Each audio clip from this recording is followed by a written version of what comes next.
ابعد يا صاحبي، ابعد يا حبيبي عن اللي في شدتك عمرك ما لقيته.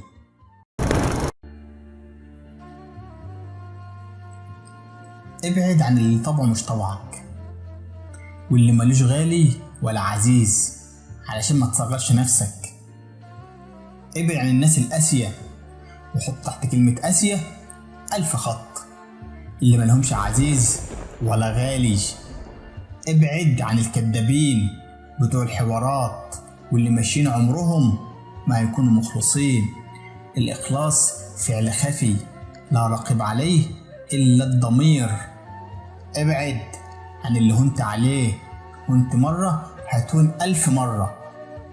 ابعد عن الشكاك والنكدي واللي ضميره اسود.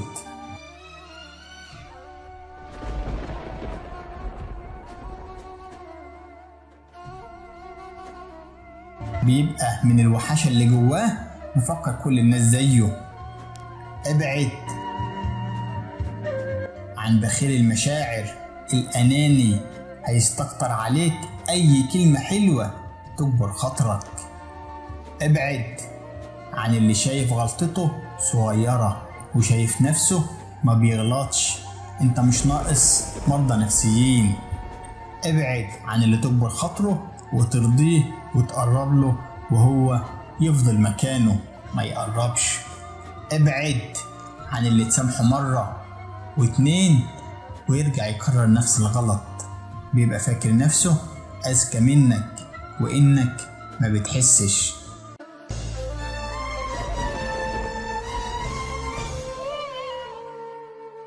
ابعد يا صاحبي، ابعد يا حبيبي عن اللي في شدتك عمرك ما لقيته.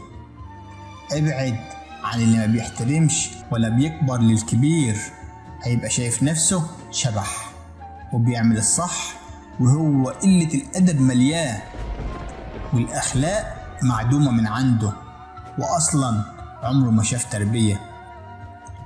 ابعد عن اللي يصغرك قدام الناس. ابعد عن الكهين أبو دمعة الممثل، هيجيب لك الهم. ابعد من غير تعب.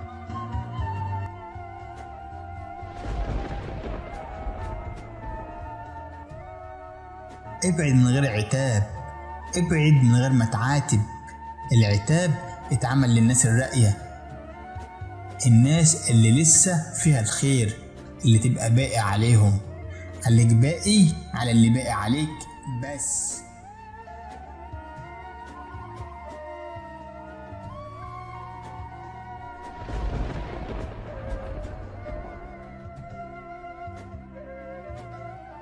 انك تنسحب من حياة الناس دي مش ندالة، لا والله دي منتهى القوة والجدعنة مع نفسك. قرب لولاد الأصول، قرب لولاد الأصول اللي تقرب لهم خطوة يقربوا لك 1000، واللي قعدتهم مش هم ولا نكد، اللي لو ما كلمتهوش يكلمك يسأل عليك. قرب للشبعان القنوع، ده بس اللي استحق كرمك واهتمامك. يا رب تكون فهمتني. مع السلامة.